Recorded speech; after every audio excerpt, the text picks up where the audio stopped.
Hey guys, today I'm going to tell you how to fix apps keeps crashing in Samsung Galaxy A17, A37 or A57.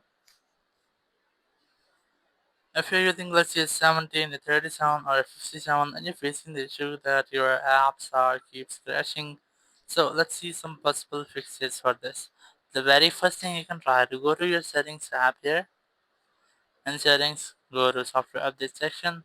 Click on check for updates. Make sure that you're connected to the internet, and you have to also make sure that your phone or your software might have an independent software update here.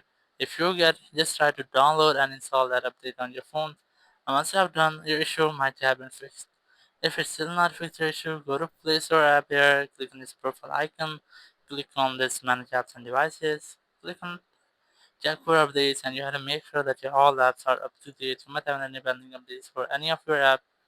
If you get, just try to update your app and then just scroll down, click on this power icon, click on restart, and then click on restart button again. Your phone will be restarted, and after restart your issue will be fixed and you will not get this issue again. Thank you very much for watching the video. Until next video, bye bye.